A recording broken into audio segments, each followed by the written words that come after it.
ya. Kalau yang kemarin-kemarin kan kita hanya melakukan uji hipotesis terhadap satu sampel saja atau satu populasi saja, gitu kan. Sekarang kita punya 2 sampel atau 2 populasi. Seperti apa caranya? Kita akan banyak berdiskusi tentang itu untuk hari ini ya. Saya izin share screen ya.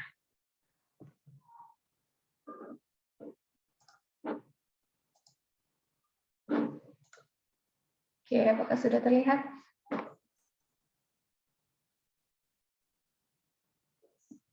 Sudah, Bu.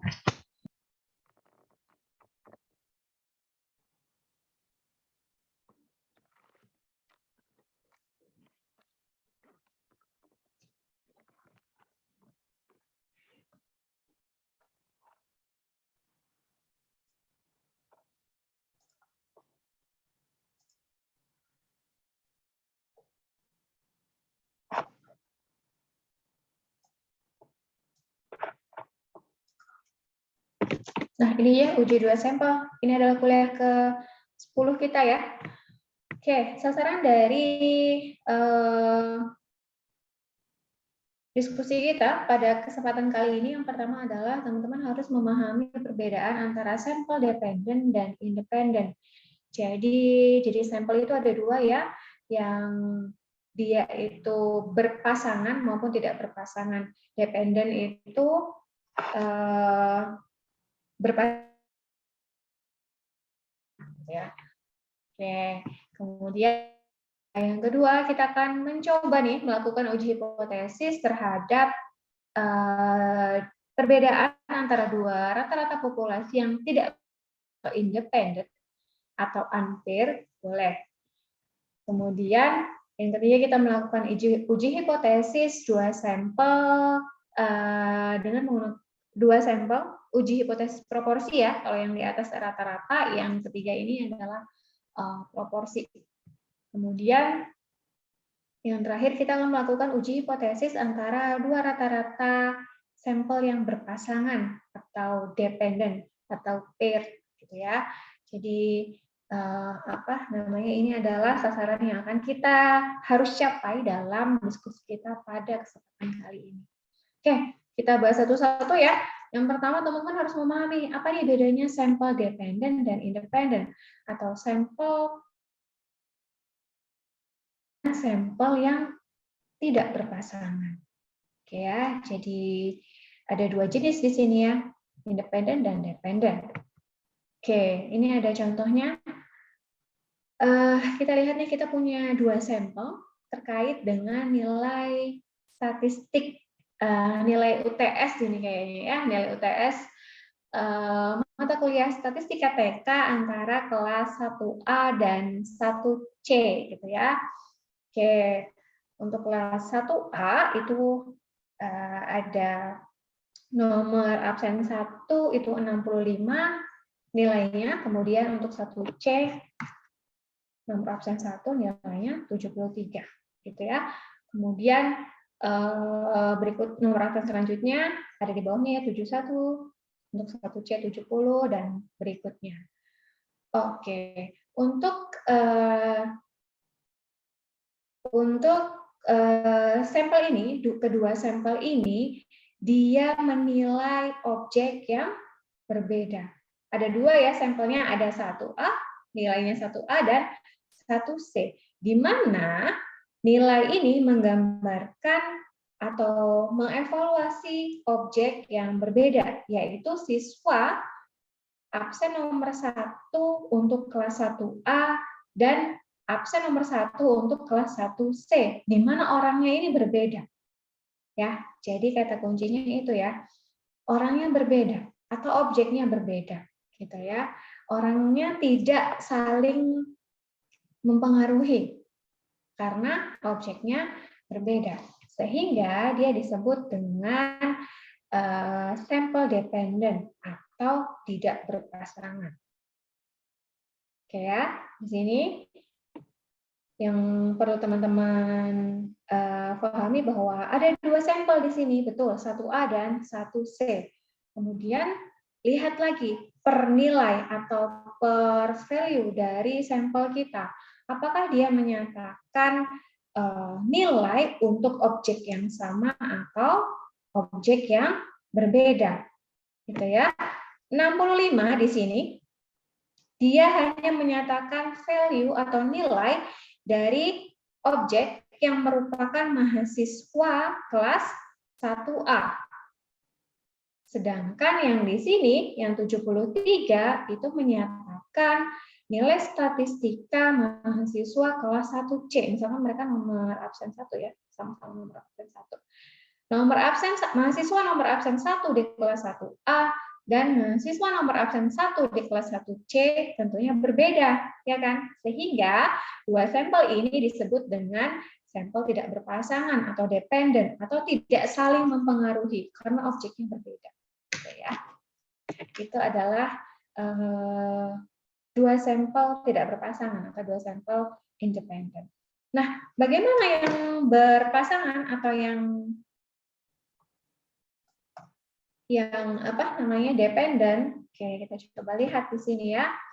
Ini ada contoh, ada dua sampel ya.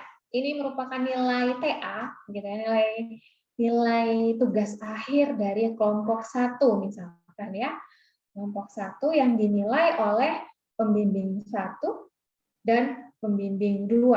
Ya, ini mahasiswa 1, ini mahasiswa 2. Ya, biasanya kalau TA kan berdua ya. TA-nya D3 berarti penelitian ya. Penelitian itu dilaksanakan oleh 2 orang. Kalau sendiri boleh, tapi biasanya dilakukan oleh 2 mahasiswa.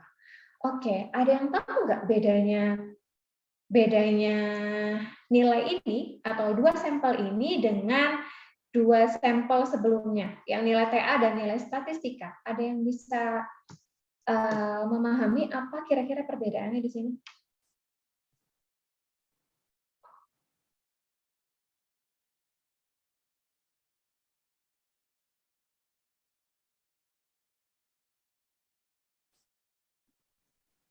Ada yang mau berpendapat? Saya izin berpendapat, Ibu. Ya, enggak. Siapa? Dengan siapa? Rahadian, Bu. Ya, enggak Rahadian.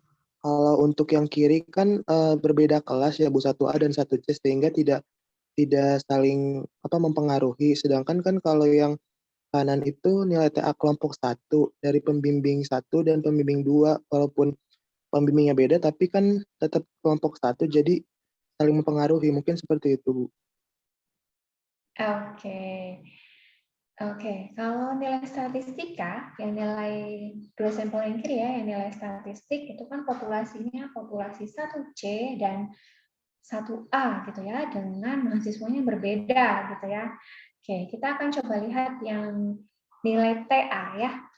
Yang nilai TA di sini, oke, nilai TA kelompok 1 diberikan oleh pembimbing 1 dan juga pembimbing 2. Di mana masing-masing pembimbing ini akan menilai mahasiswa 1 dan 2, gitu ya. Pembimbing 1 akan memberikan nilai terhadap mahasiswa 1, mahasiswa 2. Pembimbing 2 juga demikian, akan memberikan nilai terhadap mahasiswa 1 dan mahasiswa 2. Oke, pertanyaan saya, pembimbing 1 dan pembimbing 2 apakah memberikan nilai terhadap objek yang sama atau berbeda? Sama, Sama Bu. ya. Objeknya sama. Siapa objeknya? Ya mahasiswa 1 dan mahasiswa 2. Sama-sama diberikan ke objek yang sama. Oke, jadi kata kunci di sini adalah objeknya. Teman-teman bisa lihat dari objeknya. Objeknya sama. Yang beda apa sih di sini? Yang beda adalah treatment-nya atau perlakuannya. Yang pertama itu nilainya diberikan oleh pembimbing 1 terhadap mahasiswa 1 dan 2. Kemudian sampel selanjutnya itu diberikan oleh pembimbing 2 terhadap mahasiswa 1 dan 2. Bedanya apa? Bedanya di treatment-nya ya, antara pembimbing 1 dan pembimbing 2. Tapi objeknya sama. Objeknya adalah anggota dari kelompok 1. Oke? Sehingga dua sampel ini dikatakan dua sampel berpasangan. Karena treatment dari pembimbing 1 di sini, 1 dan 2 di sini itu akan saling mempengaruhi dari akumulasi nilai mahasiswa 1 dan mahasiswa 2. Gitu ya, sehingga dikatakan berpasangan. Oke. Tadi berarti kita bisa evaluasi dari objeknya. Apakah sama ataukah berbeda? Nah, kemudian apa lagi yang membedakan antara berpasangan atau tidak berpasangan? Itu adalah nilai N-nya. Untuk beda sampel tidak berpasangan, N sama dengan N1 plus N2, karena dia kan sendiri-sendiri, objeknya berbeda ya, sendiri-sendiri. Jadi N1 plus N2.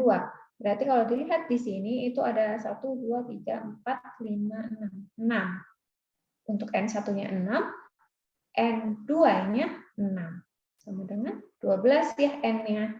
Nah, untuk yang tidak berpasangan, apakah memungkinkan jika N1 ini kebetulan sama 6, N1-nya 6, N2-nya 6? Mungkin tidak kalau N1 dan N2-nya itu tidak sama.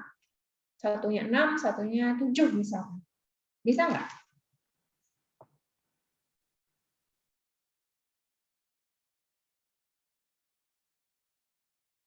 Bisa, Bu.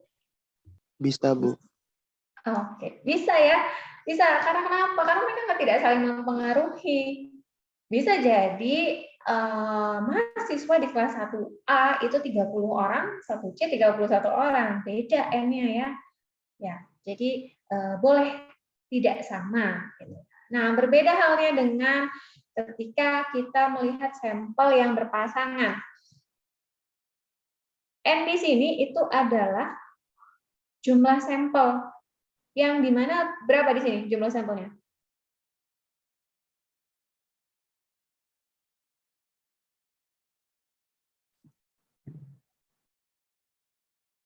Berapa jumlah sampelnya?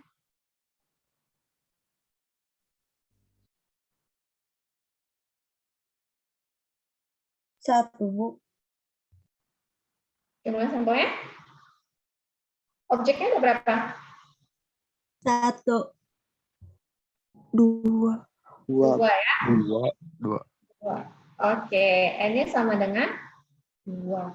Gitu ya. Mengapa N-nya sama dengan 2? Kan harusnya 4, Bu, karena objeknya sama. Gitu, sehingga N-nya sama dengan 2. Oke, jadi bedanya di mana tadi? Bedanya di objek. Objeknya sama atau berbeda? Kalau objeknya berbeda, berarti dia tidak berpasangan, sehingga N-nya sama dengan N1 plus N2. Kemudian untuk yang berpasangan objeknya akan sama, tapi dia akan dikenakan nilai yang berbeda dari perlakuan maupun treatment yang berbeda, gitu ya, dari hasil treatment maupun evaluasi. Tapi objeknya sama, objeknya dikenakan pada objek yang sama. Untuk N-nya itu adalah N dari objek yang digunakan. Oke, jadi itu ya untuk sampel tidak berpasangan dan juga sampel berpasangan.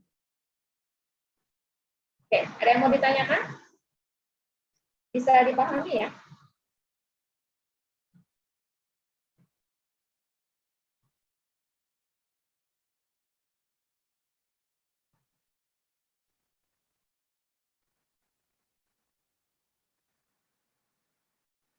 Bisa, Bu.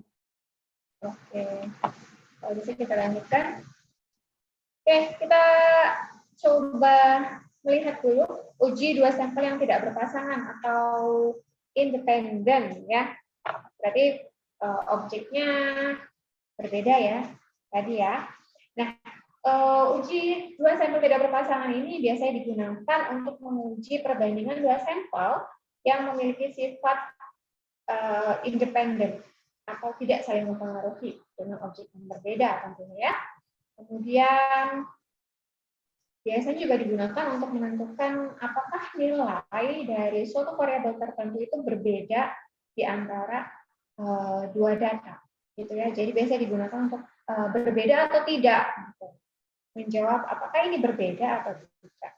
Kemudian juga biasa digunakan untuk penelitian yang menggunakan konsep survei, gitu ya, menggunakan apa namanya konsep survei. Jadi penelitian menggunakan konsep survei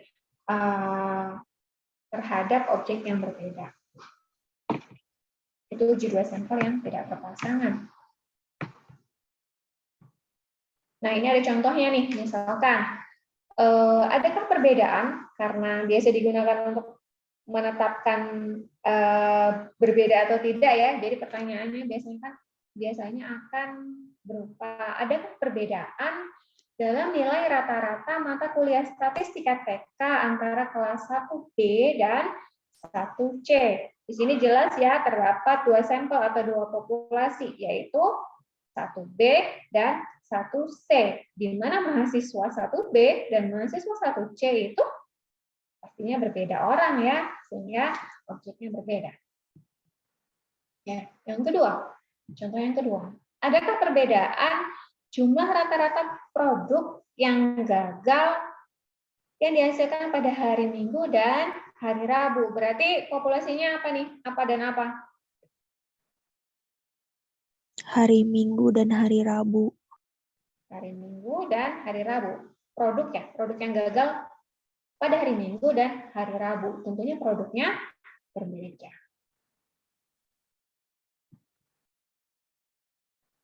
Yang ketiga, adakah perbedaan dalam rata-rata jumlah pekerja yang tidak hadir yang berusia antara di bawah 21 tahun dan di atas 60 tahun dalam industri makanan? Berarti populasinya apa dan apa? Yang di bawah 21 tahun dan yang di atas 60. Oke, di bawah 21 tahun dan di atas 60 tahun. Oke, sudah dapat di sini feel-nya? Sudah bisa bedain ya? Kenapa ini disebut dengan sampel tidak berpasangan? Dapat ya feel-nya ya? Dapat. Dapat. Oke. Kita masuk ke uji hipotesis. Untuk uji rata-rata dua sampel tidak berpasangan, di mana standar deviasinya diketahui. Berarti kalau standar deviasinya diketahui, di sini nyari uji rata-rata, kita pakai distribusi apa?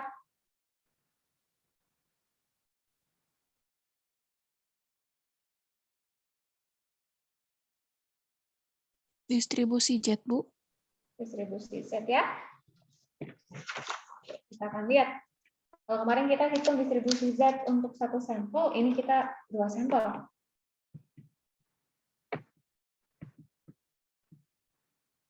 Nah, ini adalah rumus untuk menentukan nilai Z ketika sampelnya ada dua dari populasi yang berbeda, yang artinya dia independen atau tidak berpasangan. Dan standar deviasinya diketahui, masing-masing populasi diketahui. Jadi standar deviasi sampel 1 diketahui, standar deviasi sampel 2 diketahui. Kita bisa menggunakan nilai Z karena standar deviasinya diketahui, atau sampel Z juga bisa digunakan untuk standar deviasi tidak diketahui, tapi jumlah sampelnya lebih dari 30. Ya. Ini ya, catatannya ya. Jangan lupa, kemarin kita sudah belajar ini. Ini uji Z dapat dipakai untuk ukuran sampel setidaknya 30, meskipun standar deviasinya tidak diketahui. Nah, kalau standar deviasi diketahui, ya udah pasti pakai distribusi Z. Oke, Z sama dengan X1, X bar 1 minus X bar 2 dibagi dengan akar sigma 1 pangkat 2 per N1 ditambah sigma 2 pangkat 2 per N2, di mana X ini adalah rata-rata ya, rata-rata sampel 1, X2 berarti rata-rata sampel 2. Sigma di sini adalah standar deviasi, N di sini adalah jumlah sampel. Oke, ini adalah rumusnya. Agak berbeda ya rumusnya. Selebihnya sama, selebihnya langkah-langkah dalam melakukan uji hipotesis yang ada 5 itu sama. Bedanya hanya menentukan nilai Z saja, rumusnya berbeda. Karena ada dua sampel, jadi kita harus mengakomodir dua-duanya. Oke, ini ada contoh. Dua reaktor akan diteliti apakah waktu reaksi dengan katalis A itu lebih lama dibandingkan dengan katalis B. Oke ya, di sini ada data katalis, kemudian ada ekstrak rata ya. Kemudian sudah ada sigmanya, kemudian ada sampel size. Oke, sudah lengkap sekali. Kita tinggal mudah dalam melakukan uji hipotesis. Oke. Maka yang pertama, silakan tentukan H0 dan H1-nya. Yuk, dibantu.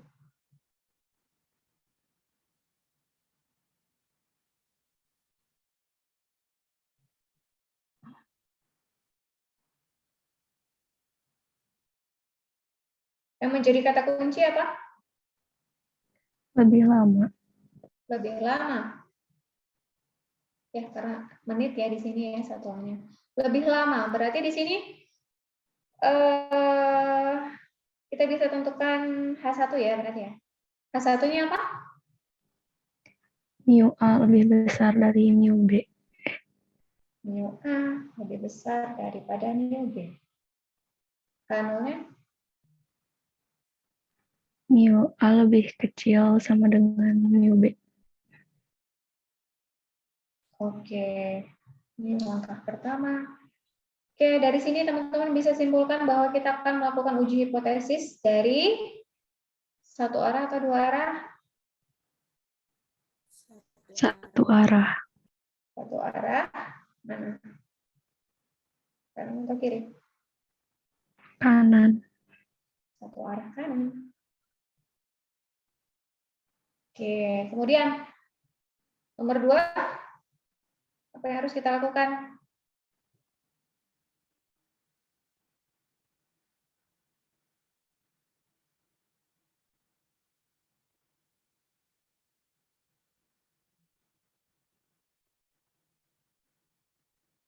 Nomor 2, apa yang harus kita lakukan? Taruh signifikan, Ibu. Oke, taruh signifikansi. Oh, di soal belum ada ya. Oke, kita tambahkan aja. Taruh signifikansinya 0,01. Ya.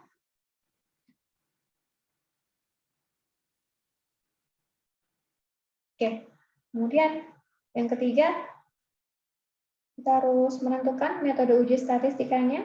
Menggunakan apa? Distribusi apa? Distribusi Z. Menggunakan distribusi Z, karena Standar deviasinya diketahui. oke, deviasi diketahui. Oke, setelah itu kita bisa tentukan Z alpha dan juga Z hitungnya. Z alpha seperti biasa kita baca dari tabel, Z hitung kita tentukan dari rumus yang tadi ya. Oke. Ini sudah.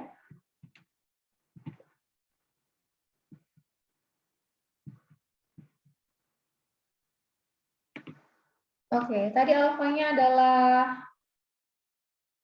0,01. Benar ya? 0,01 yang tadi ya. Oke, alfanya adalah 0,01. Oke, kemudian dari alfa 0,01 silakan tentukan Z alfanya dari tabel. Di sini diketahui 2,33 ya.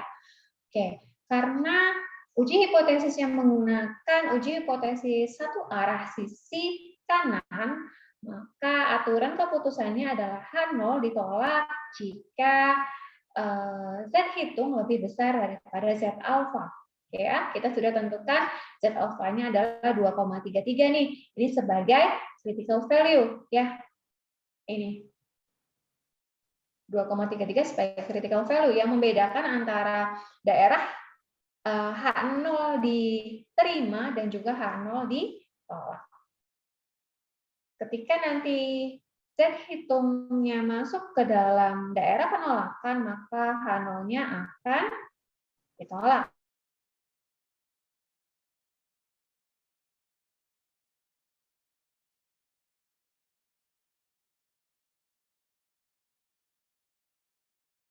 Tinggal masukkan saja karena ternyata data yang diketahui sudah sesuai ya. Oke, ini adalah X bar 1 5,5, ini adalah X bar 2 5,30, kemudian ini adalah standar deviasi untuk katalis A, standar deviasi katalis B, kemudian ini jumlah sampel katalis A, jumlah sampel katalis B. Gitu ya. Oke, teman-teman bisa lihat nih di sini jumlah sampelnya berbeda ya, karena ini adalah sampel independen sehingga N1 dan N2-nya bisa berbeda.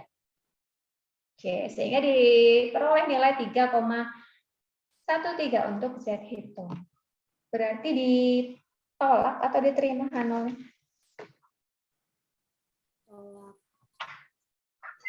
Ditolak, Ibu. Ditolak ya, karena tadi ini 3,13 lebih besar dari 2,33 ya tadi ya.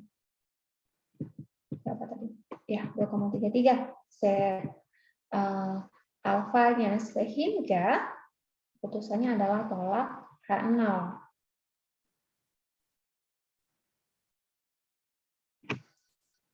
Tolak H0. Oke. Keputusannya adalah menolak hipotesis 0, jadi perbedaan 0,2 menit di antara rata-rata waktu memakai katalis A dan katalis A lebih lama dibandingkan dengan memakai katalis B. Tadi kalau teman-teman ingat, H0 itu adalah mu A lebih kecil sama dengan dari mu B. Kemudian H1-nya mu A lebih besar daripada mu B. Begitu kan ya? Oke, sehingga H0-nya tertolak nih. H0-nya tertolak sehingga yang diterima adalah hipotesis alternatifnya. Artinya benar bahwa rata-rata waktu yang dipakai oleh katalis A itu lebih besar dibandingkan waktu yang digunakan oleh katalis B dalam terjadinya suatu reaksi. Oke. Sama ya, sama yang kemarin ya. Cuman beda cara menghitung Z-nya saja, rumus Z-nya saja yang berbeda. Selebihnya sama persis dengan yang kemarin. Oke, sehingga saya akan cepat saja ya, karena cukup banyak materinya untuk hari ini.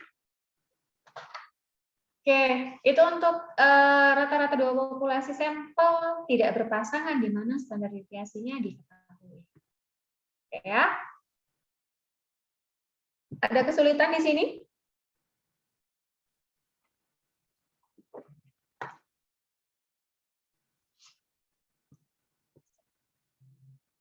Aman saja? Aman, Bu. Oke. Kalau aman kita lanjut ke proporsi. Uji proporsi dua sampel. Oke ya. Ini contohnya ya. Proporsi adalah persentase ya. Jadi contoh 1, akan diketahui adanya perbedaan proporsi antara jumlah ketidakhadiran mahasiswa yang lebih dari 5 jam per minggu antara kelas 1A dan kelas 1B. Oke, sama ya, dua sampel di sini, 1A dan juga 1B, atau dua populasi.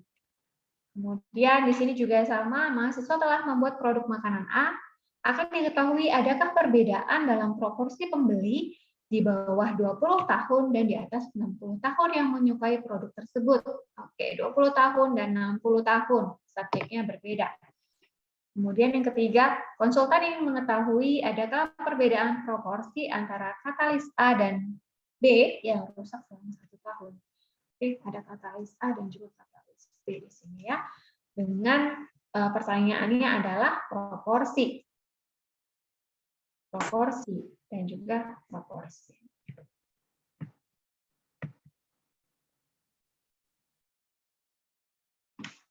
Oke, nah proporsi dua sampel itu biasa digunakan untuk menyelidiki atau mengetahui apakah dua sampel berasal dari populasi dengan proporsi keberhasilan yang sama. Oke, karena ada dua sampel di sini, sehingga kita harus menyatukan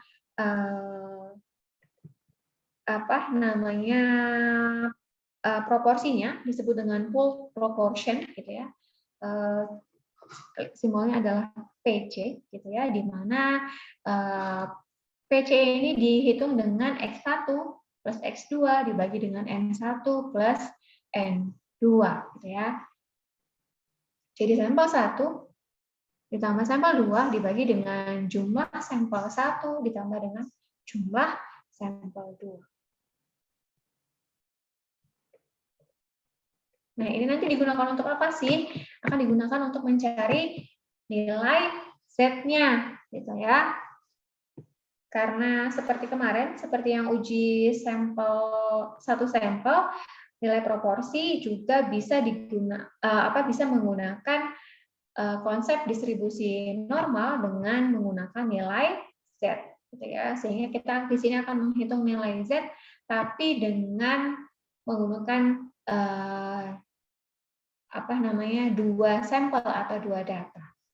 Oke, nilai Z sama dengan P1, proporsi sampel 1, dikurang proporsi sampel 2, dibagi dengan akar PC. PC itu adalah proportion atau proporsi yang sudah disatukan antara sampel 1 dan sampel 2. Ini formulanya yang tadi dimasukkan, gitu ya. PC dikali 1 min PC dibagi N1, ditambah PC 1 min PC dibagi dengan N2, gitu ya. Oke, sehingga kalau teman-teman dapat simpulkan di sini yang berbeda adalah rumus Z-nya saja ya, atau mungkin nanti rumus T-nya dalam menghitung Z atau T, gitu ya. Itu saja yang berbeda antara uji hipotesis satu sampel dengan dua sampel. Selebihnya tahap-tahapannya sama. Oke, kita masuk ke contoh ya.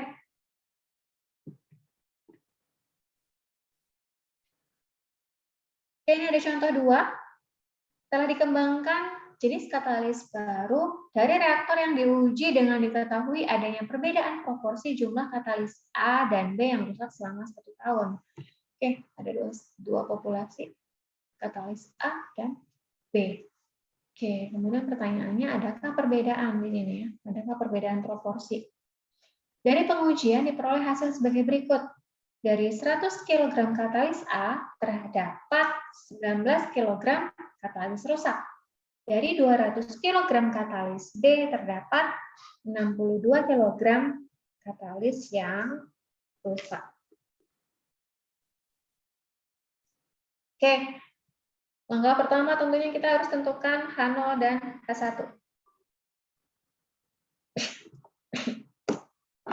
Bentar ya.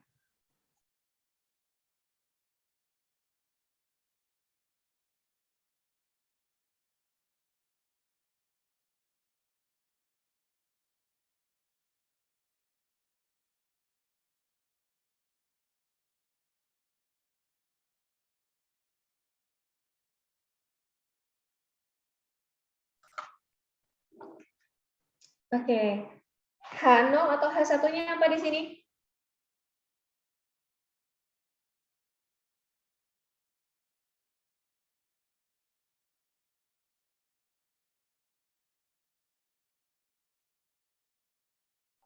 Kata kuncinya apa?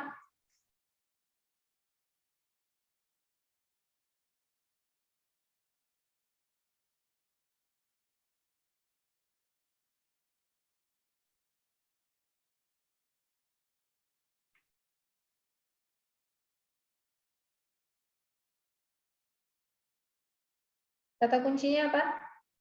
Perbedaan proporsi. Perbedaan proporsi. Oke, bisa dibantu H1 atau H0-nya apa?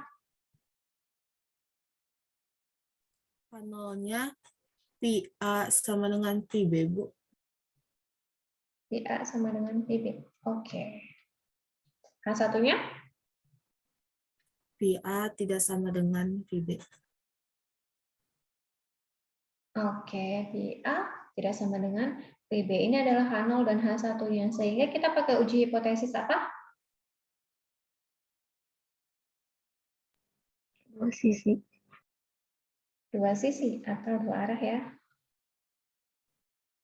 Oke, kemudian yang kedua, tentukan alfanya. Alfanya juga belum diketahui ya di sini ya.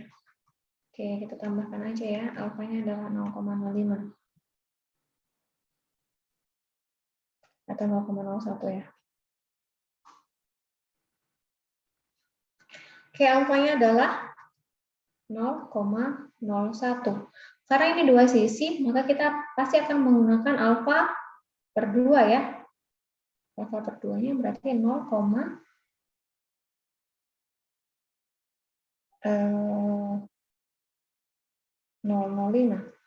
Gitu ya. Sorry.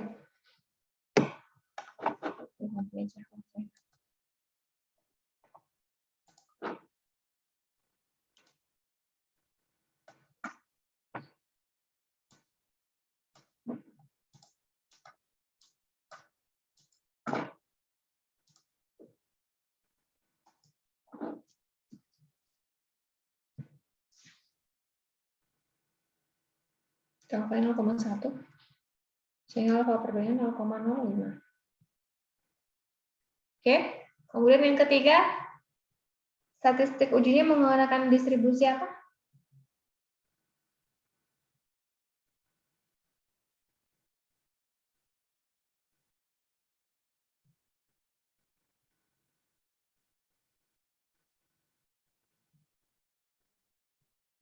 Distribusi apa?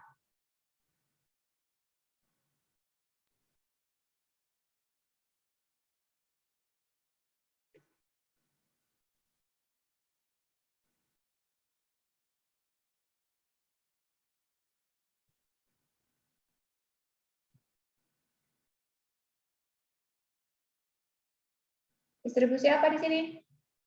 Z atau T? Distribusi Z bukan, Bu? Z.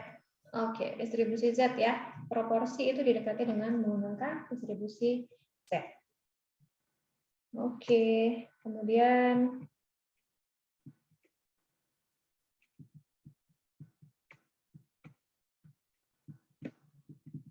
ini sudah.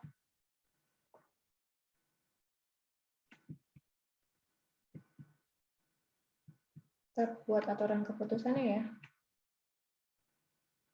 Oke, aturan keputusan karena ini adalah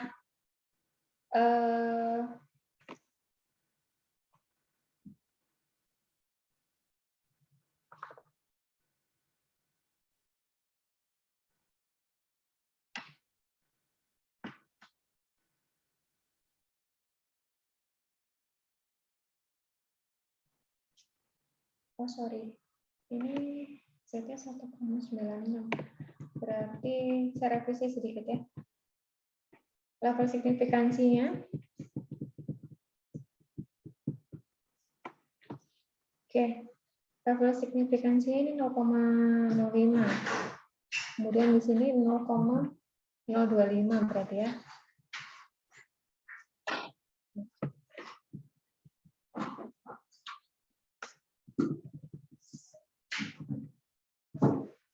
Ya, oke. Berarti level signifikansinya atau alfanya itu adalah 0,05. Sehingga karena ini adalah dua sisi, maka H0 ditolak jika absolut dari Z hitung lebih besar daripada Z alfa per 2. Itu ya, di mana Z alfa per 2-nya diketahui 1,96. Ya, jadi nilai kritis untuk sisi kirinya minus 1,96 dan nilai kritis untuk sisi kanan itu adalah 1,96, di mana nilai ini akan sebagai pembatas antara daerah penolakan dan juga daerah diterima dari H0. Oke, karena Z alfa yang kita sudah ketahui, maka kita harus hitung nilai Z hitungnya. Ya, tadi nilai Z hitung ini formulanya, sehingga kita butuh P1 atau proporsi sampel 1 gitu ya, di mana proporsi sampel 1 itu adalah X1 dibagi dengan N1. X1 tadi 19, kemudian N1-nya adalah 100, sehingga diperoleh proporsi sampel 1 adalah 0,01. 19. Begitu juga dihitung untuk proporsi sampel 2, didapat 0,31. Oke, kemudian kita perlu PC di sini atau proportion atau proporsi yang sudah disatukan antara proporsi sampel 1 dan sampel 2. Di sini ada X1 plus X2 dibagi dengan N1 plus N2 diperoleh 0,27. Ya, kemudian kita tinggal masukkan saja ke rumus Z sehingga diperoleh Z hitungnya adalah minus 2,21.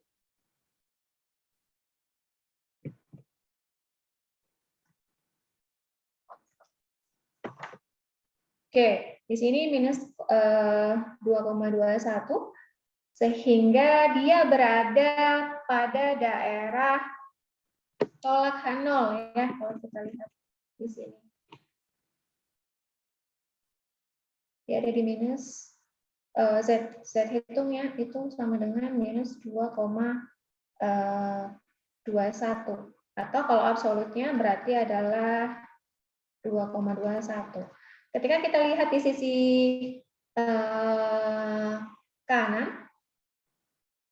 maka Z hitung itu lebih besar daripada nilai kritisnya, sehingga dia akan berada di daerah penolakan, di sekitar sini. Kemudian ketika kita lihat dari sisi kirinya, minus 2,21, minus 2,21 dia itu lebih kecil daripada nilai kritis, yaitu minus 1,96, sehingga dia ada di sini. Itu ya, sehingga H0-nya ditolak.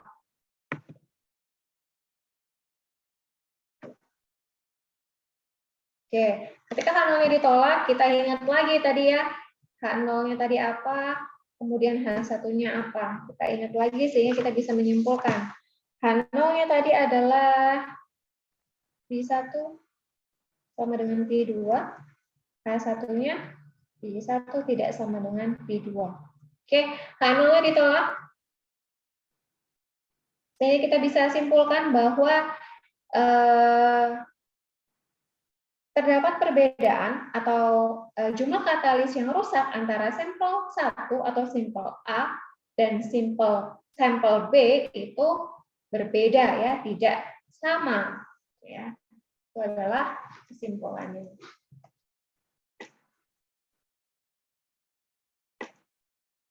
Oke. Sampai di sini bisa dipahami?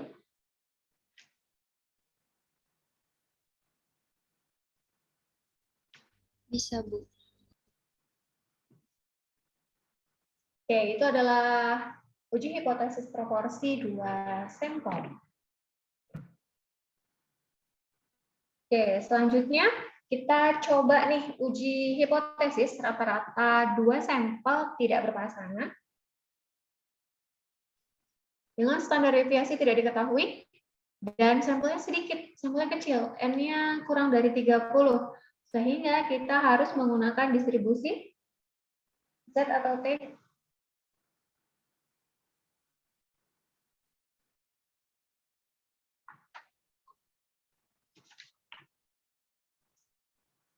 Distribusi T, Bu. Distribusi T.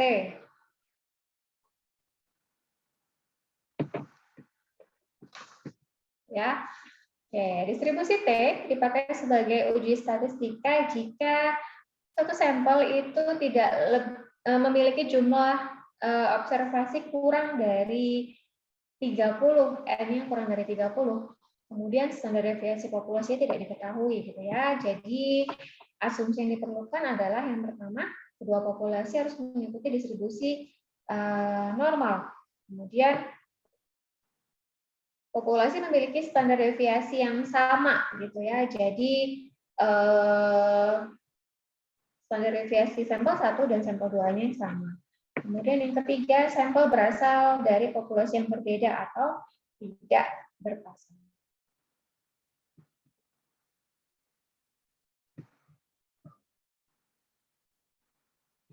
Oke, nah seperti kemarin ya untuk distribusi,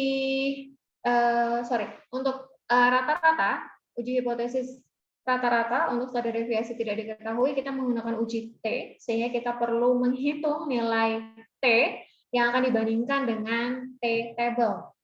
Ya, untuk nilai T dengan 2 sampel tidak berpasangan, sehingga kita butuh formula baru.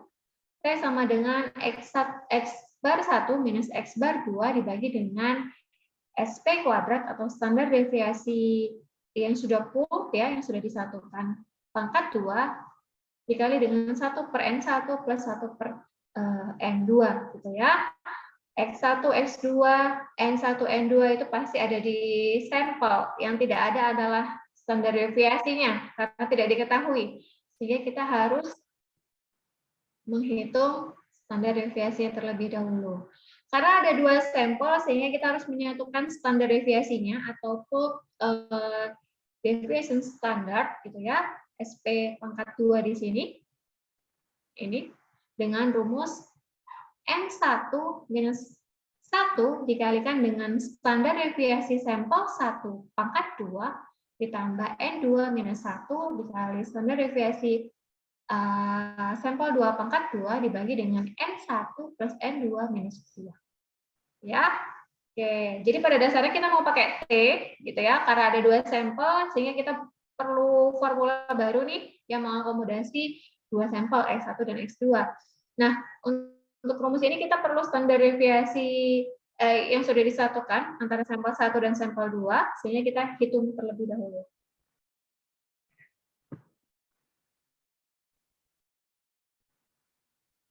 Oke, kita coba aplikasikan ke contoh 3, di mana dilakukan 2 metode produksi, dan antara metode 1 dan metode 2, gitu ya, metode A dan B. Pertanyaannya adalah, apakah ada perbedaan waktu antara kedua metode tersebut? Dipakai level signifikansi 0,1. Ya, pertanyaannya adalah, apakah ada perbedaan waktu antara metode A dan juga metode B? Oke, kalau teman-teman lihat di sini, N-nya nggak sama ya antara metode A dan metode B. Tidak akan menjadi masalah, karena ini adalah 2 sampel yang tidak berpasangan. Jadi N-nya berbeda, nggak apa-apa. Ini satunya 5, satunya 6. Ini 5, ini 6. N-nya. Oke, karena ini tidak berpasangan, jadi nggak masalah. Ya, oke, yuk tentukan H0 dan H1-nya.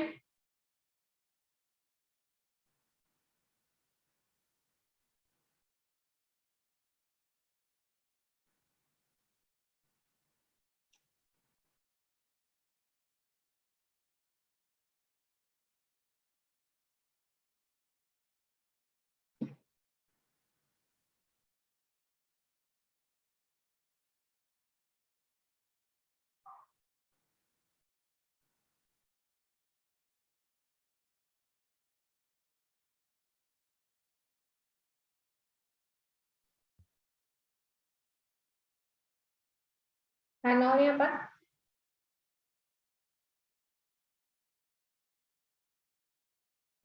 H0-nya pi A sama dengan pi B, Bu. Oke, ini rata-rata, sehingga rata-rata populasi ya. Jadi pakai apa? Mu A sama dengan mu B. Oke.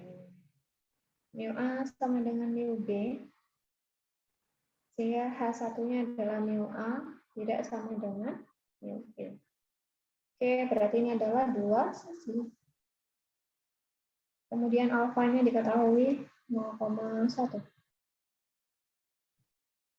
Kemudian distribusinya menggunakan distribusi T, ya.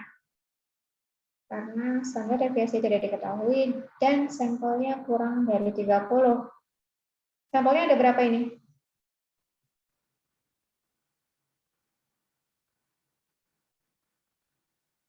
11. 11 ya. Ini sama dengan 11. N1-nya ada 5, N2-nya ada 6. Jadi N totalnya ada 11.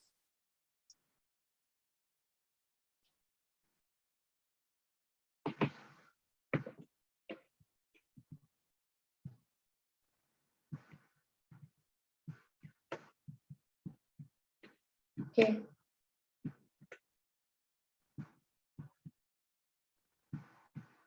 Oke, karena ini adalah dua sisi ya, sehingga aturannya adalah H0 akan ditolak jika T hitung itu lebih besar daripada T alfa per 2 atau minus T hitung itu lebih, atau T hitung lebih kecil daripada minus T alfa per 2. Oke, sehingga kita bisa tentukan nilai T tabelnya terlebih dahulu. Ya.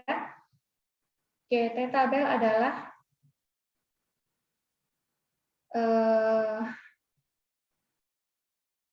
nilai yang diperoleh ketika alfa per 2, berarti alfanya tadi berapa? 0,1 ya, sehingga di sini alfa per 2-nya 0,05.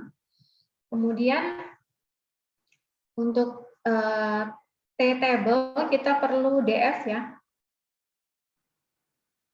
DF adalah degree of freedom. Gitu ya. Degree of freedom untuk sampel 1, untuk satu sampel itu adalah N-1. Kalau sampelnya 2, berarti di sini adalah N1 ditambah N2 minus 2. Ya, ini ya. Degree of freedom-nya ini N1 plus N2 dikurang 2 gitu ya. Beda ya. Kalau sampel 1 dan sampel 2. Kalau sampel 1 hanya N-1 saja. Kalau sampel 2 sampel itu degree of freedom-nya N1 plus N2 minus 2. Oke, berarti di sini ada N1-nya 5, N2-nya 6, dikurang 2. Berapa ini? 9 ya. Oke, berarti silakan dicari T table atau nilai T ketika alfa per 2-nya adalah 0,05 dan degree of freedom-nya adalah 9. Ya, di sini diperoleh T-nya adalah 1,833 untuk sisi kanan dan minus 1,833 untuk sisi kiri.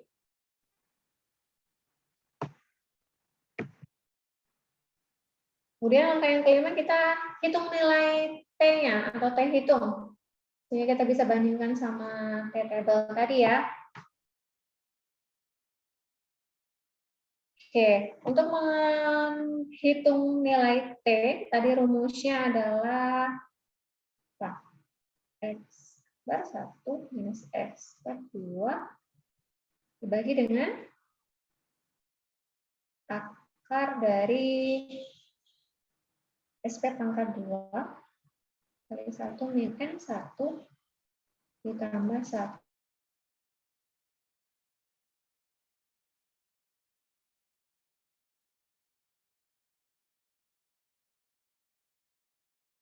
dari sampel 1, rata-rata dari sampel 2, dan juga standar deviasi antara kedua sampel tersebut.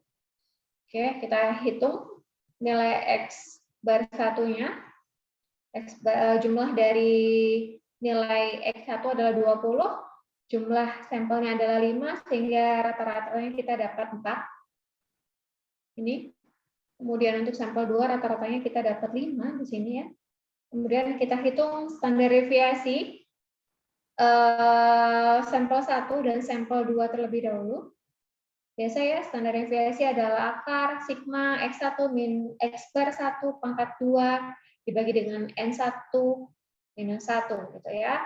Oke, di sini kita dapatkan ya bahwa sigma X1 min X bar 1 pangkat 2 adalah 34, kemudian N1-nya ada 5 dikurangi 1, sehingga standar deviasi dari sampel 1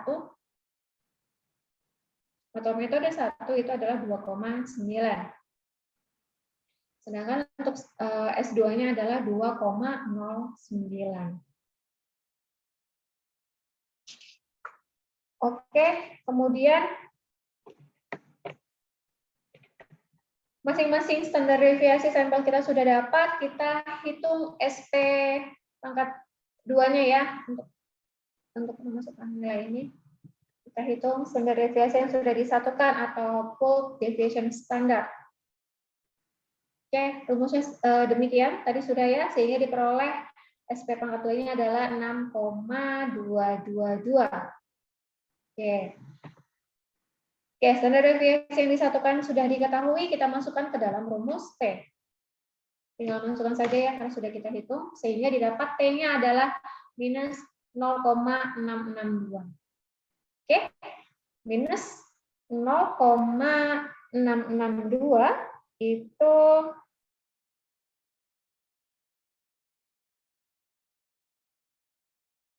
lebih besar atau lebih kecil daripada minus 1,833?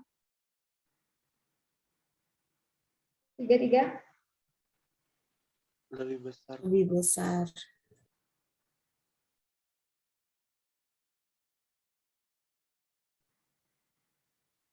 Lebih besar. Iya, Bu. Oke, lebih besar berarti ditolak atau diterima? Ditolak atau ya diterima kanalnya?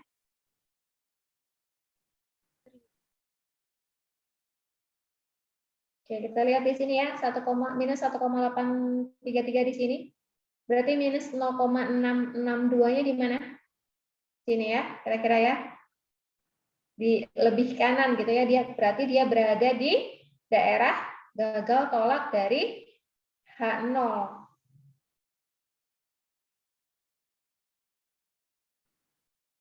Sehingga keputusannya adalah tidak menolak hipotesis 0. Oh ya, di sini. Oke, di sebelah kanan sini.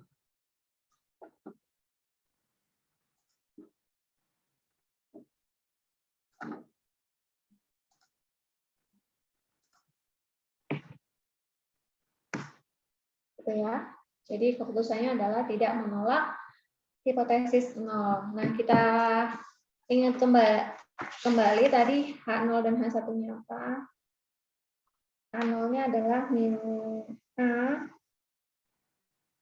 sama dengan mu B. H1-nya mu A tidak sama dengan mu B. Ya, di mana yang ditanyakan adalah apakah ada perbedaan waktu antara kedua metode tersebut. Karena hipotesis nolnya tidak ditolak ya, berarti hipotesis nolnya diterima sehingga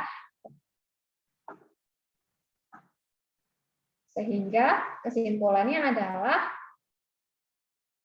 rata-rata waktu produksi untuk metode A itu sama dengan rata-rata waktu untuk produksi dengan metode B. Artinya tidak ada perbedaan ya dalam waktu produksi antara kedua metode tersebut.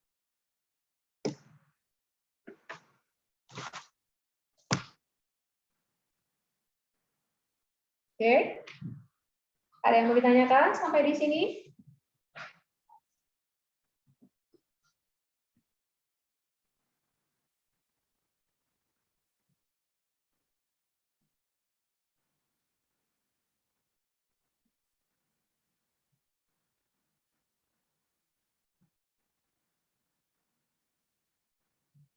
Aman saja? Aman, Bu. Aman, Bu. Oke. Oke, sebentar ya, kita break dulu ya 5 menit ya. Saya ambil charger terlebih dahulu sebelum kita lanjutkan ke uji 2 sampel yang berpasangan.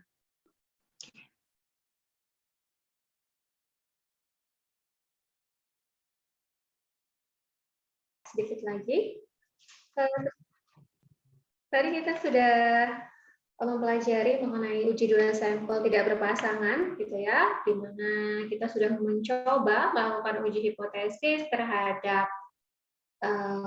uji rata-rata sampel atau populasi ketika standar deviasinya diketahui dengan distribusi Z, ketika standar deviasi tidak diketahui dengan uji T, kemudian kita juga sudah melakukan uji hipotesis proporsi ya tadi dengan menggunakan distribusi Z.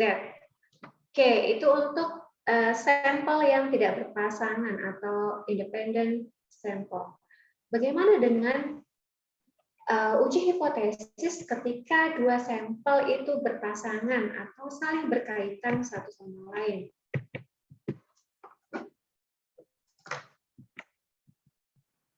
Oke, jadi uji dua sampel berpasangan ini digunakan untuk menguji perbandingan antara dua sampel yang memiliki sifat yang mempengaruhi atau yang berpasangan. Nah, di mana biasa untuk sampel berpasangan itu melibatkan objek yang sama, tapi dengan pengukuran maupun treatment yang berbeda. Jadi objeknya sama, tapi memiliki nilai hasil pengukuran atau hasil treatment yang berbeda, gitu ya. Nah, untuk sampel berpasangan ini biasa digunakan dalam penelitian-penelitian dengan basis eksperimen, gitu ya. Kalau yang tadi untuk tak berpasangan itu untuk kalau pendekatannya itu penelitian berbasis survei, gitu ya. Kalau ini yang berpasangan ini untuk yang eksperimen. Oke, kita coba lihat nih contohnya untuk uji dua sampel berpasangan di sini. Contoh 1, jika ingin membeli satu mobil, Anda akan melihat mobil yang sama pada beberapa dealer dan membandingkan harganya. Oke, jadi di sini objeknya apa? Objeknya apa? Mobil ya. Mobil.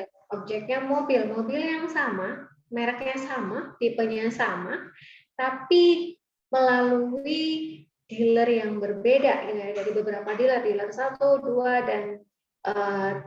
Nilai-nilai itu adalah hasil dari pengukuran dealer 1, 2, dan 3. Jadi di sini objeknya sama. Mobil yang akan kita survei nih atau kita tanya-tanyain itu mobilnya mereknya sama, tipenya sama, tapi dari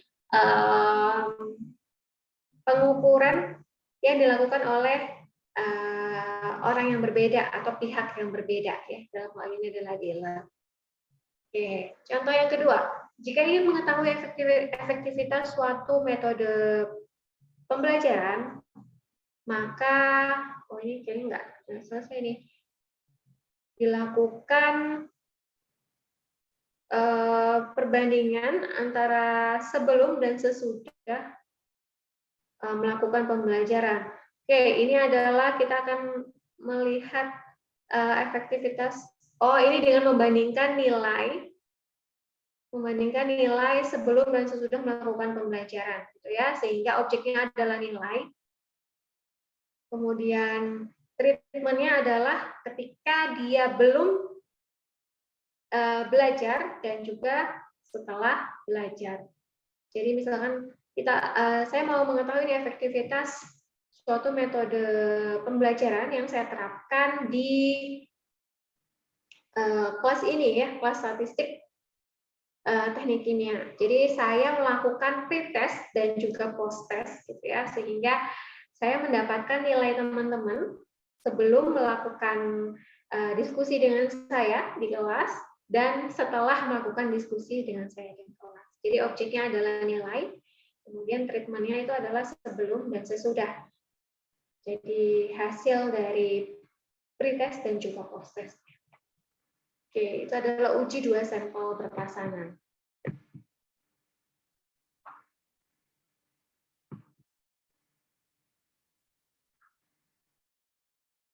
Nah, untuk uji dua sampel berpasangan, kita akan melakukan t-test ya, atau menggunakan distribusi T gitu ya, dengan rumus D bar ini adalah rata-rata perbedaan ya, rata-rata perbedaan dibagi dengan standar deviasi dibagi dengan akar dari jumlah pasangan yang berbeda ya. Jadi N itu adalah jumlah pasangan yang berbeda. Oke, jadi di sini kita menggunakan distribusi T. Sehingga kita akan membandingkan nih T hitung dan juga T tabel seperti biasa. Oke, kita lihat di sini contohnya. Oke, kita lihat dulu aja deh datanya di sini ya. Ada perusahaan A dan juga perusahaan B. Ini adalah hasil pengukuran dari perusahaan A. Ini adalah hasil pengukuran dari perusahaan B. Terhadap apa objeknya?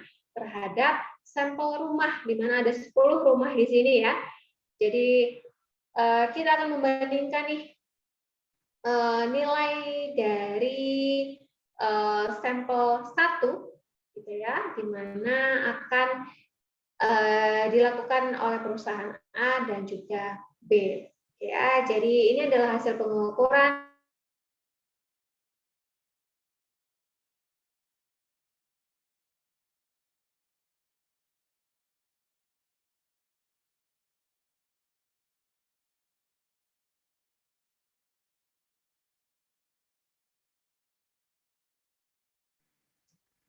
Oke, kemudian apa yang mau ditanyakan di sini? Pada alfa 0,05 dapatkah disimpulkan adanya perbedaan dalam penilaian tersebut? Ya. Apakah ada bedanya nih dalam penilaian yang dilakukan oleh perusahaan A dan perusahaan B terhadap objek yang sama?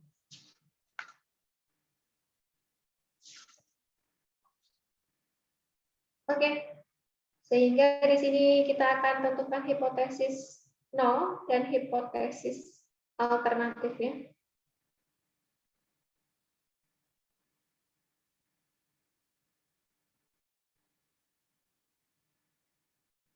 Oke, pertanyaannya adalah beda atau tidak ya. Berarti di sini adalah mu D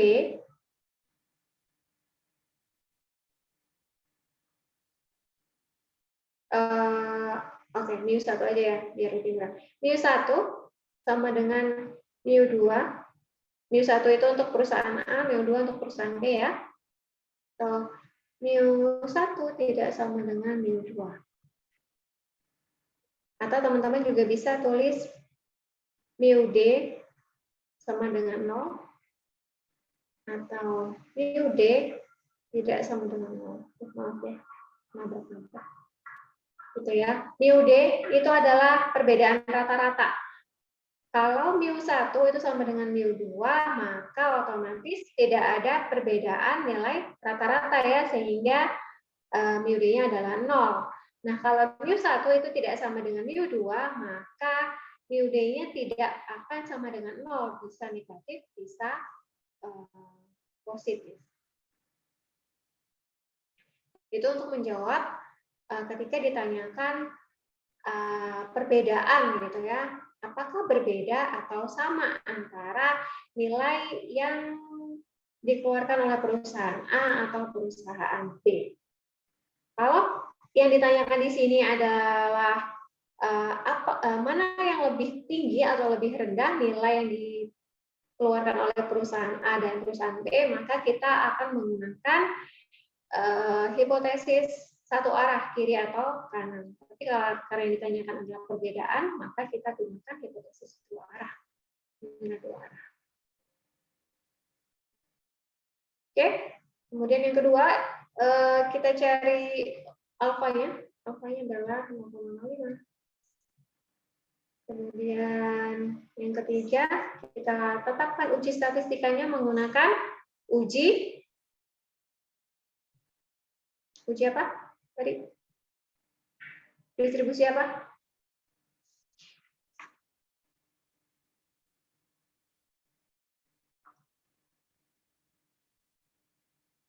Pakai distribusi apa? Z atau T? Distribusi T, Bu. Distribusi T. Ya. Oke, kemudian yang keempat kita akan cari T tabelnya terlebih dahulu.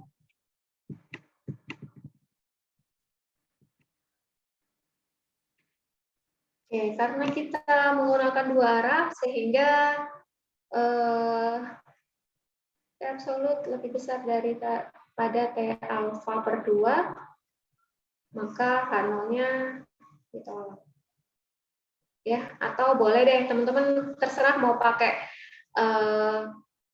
T lebih besar T alfa per 2 atau T lebih lebih kecil daripada minus T alfa per 2. Kalau saya lebih suka T absolut aja, karena nggak perlu mikir yang lain ya. Pokoknya kalau dia lebih besar dari T alfa per 2 berarti H0 ditolak gitu ya. Tapi preferensi masing-masing boleh mau pakai apa yang mana. Ya, karena ada standarnya kan ada 2 sebenarnya ya.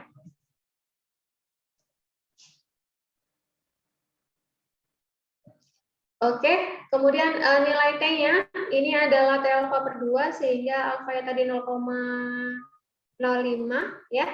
Jadi alfa per 2-nya adalah 0,25. 0,025. Kemudian degree of freedom-nya karena ini adalah T tabel, kita perlu degree of freedom.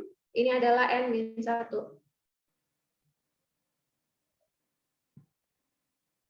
Ya. Kemudian N-1, N-nya tadi berapa? 10. 10 ya. 10.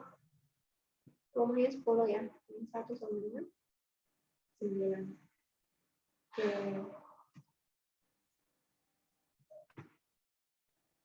Sehingga diperoleh T tabelnya adalah 2,262.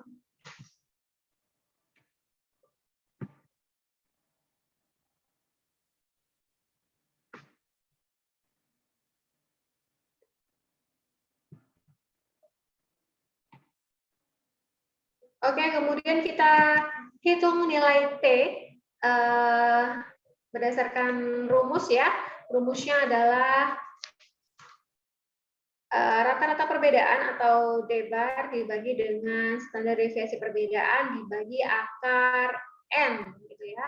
Sehingga kita harus hitung rata-rata perbedaan dan juga standar deviasinya.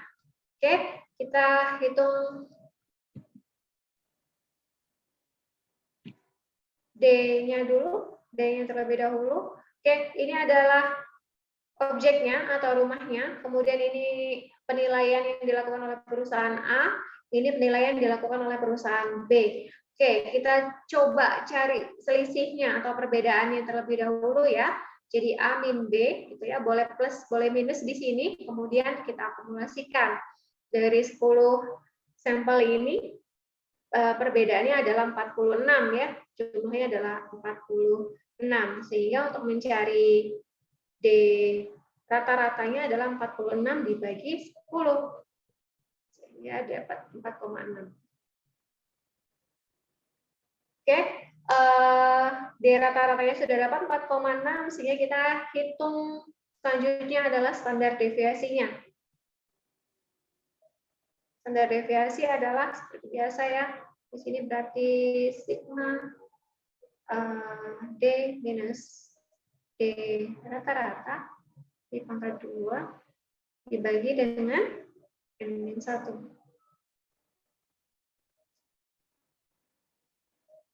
Oke, di atas sudah ada.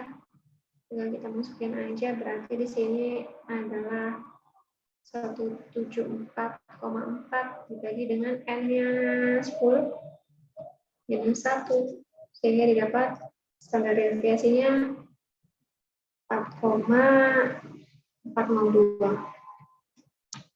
Ya, kita lihat di sini hasilnya. Oke, ini sudah ada di rata-rata dan juga standar deviasinya. Tinggal kita masukkan ke dalam rumus T. Sehingga kita peroleh T-nya adalah 3,305. Oke, T-nya ada 3,305 di sini. Kemudian tadi T alfanya adalah 2,262.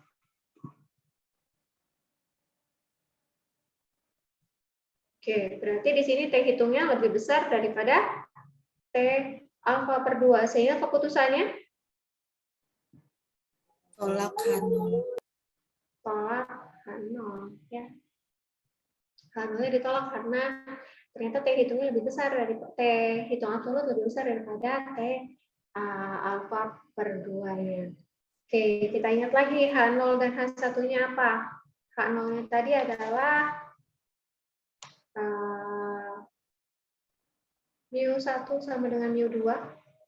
atau mu D sama dengan 0, H1-nya mu1 tidak sama dengan mu2, atau mu D-nya tidak sama dengan 0.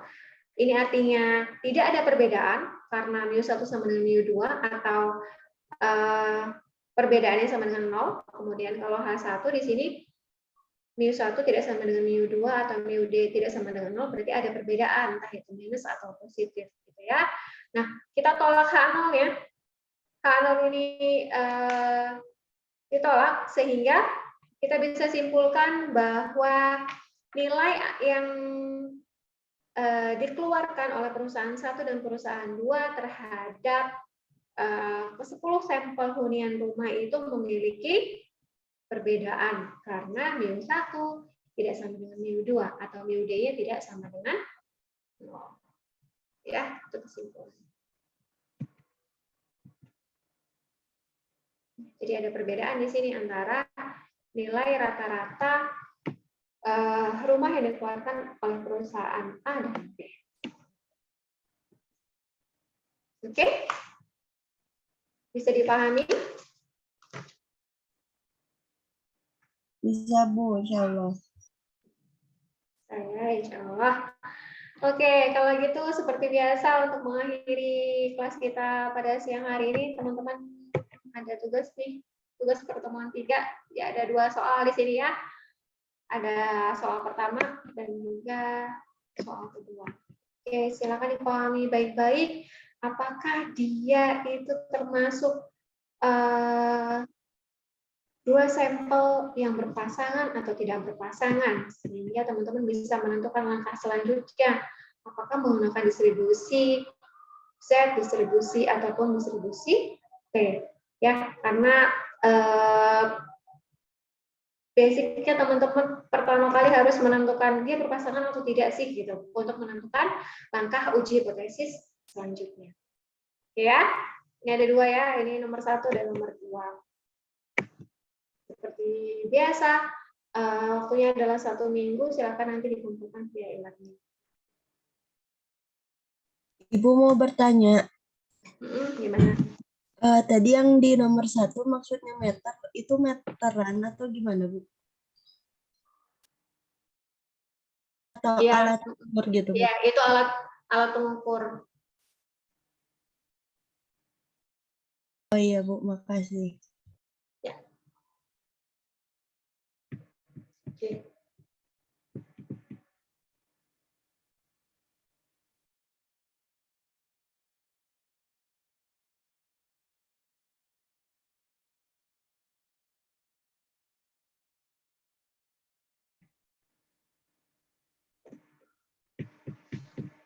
Jadi yang nomor 2. Oke, sebentar. Nomor 1 ini data error 2 jenis meter laju alir.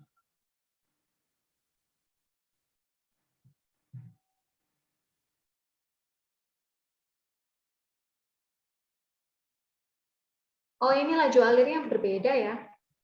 Jadi laju alir A dan juga laju alir B. Jadi yang diukur laju alirnya berbeda. Aliran yang berbeda gitu maksudnya ya. Alirannya berbeda antara aliran A dan B. Terus saya ganti aja ya supaya redaksional lebih jelas.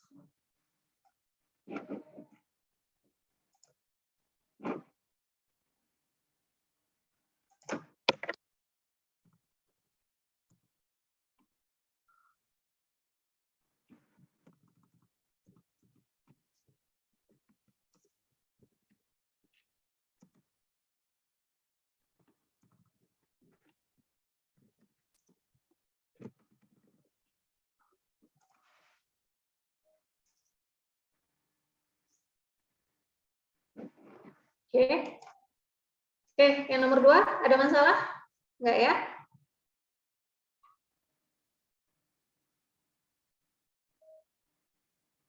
Oke. Oke, teman-teman gitu. Jadi pertemuan ke-10 kita tadi sudah banyak sekali membahas contoh-contoh soal. Jadi silakan dikerjakan latihan ya untuk bisa lebih mendalami uji 2 sampel ya, baik yang berpasangan maupun tidak berpasangan. Oke, kalau tidak ada pertanyaan, saya akhiri pertemuan kita pada siang hari ini ya. Semoga apa yang kita diskusikan itu dapat bermanfaat buat teman-teman, buat saya juga. Dan mohon maaf jika masih ada salah-salah kata ya. Oke, saya akhiri. Wassalamualaikum warahmatullahi wabarakatuh. Waalaikumsalam Waalaikumsalam warahmatullahi wabarakatuh. wabarakatuh. Terima kasih, Terima Bu. kasih.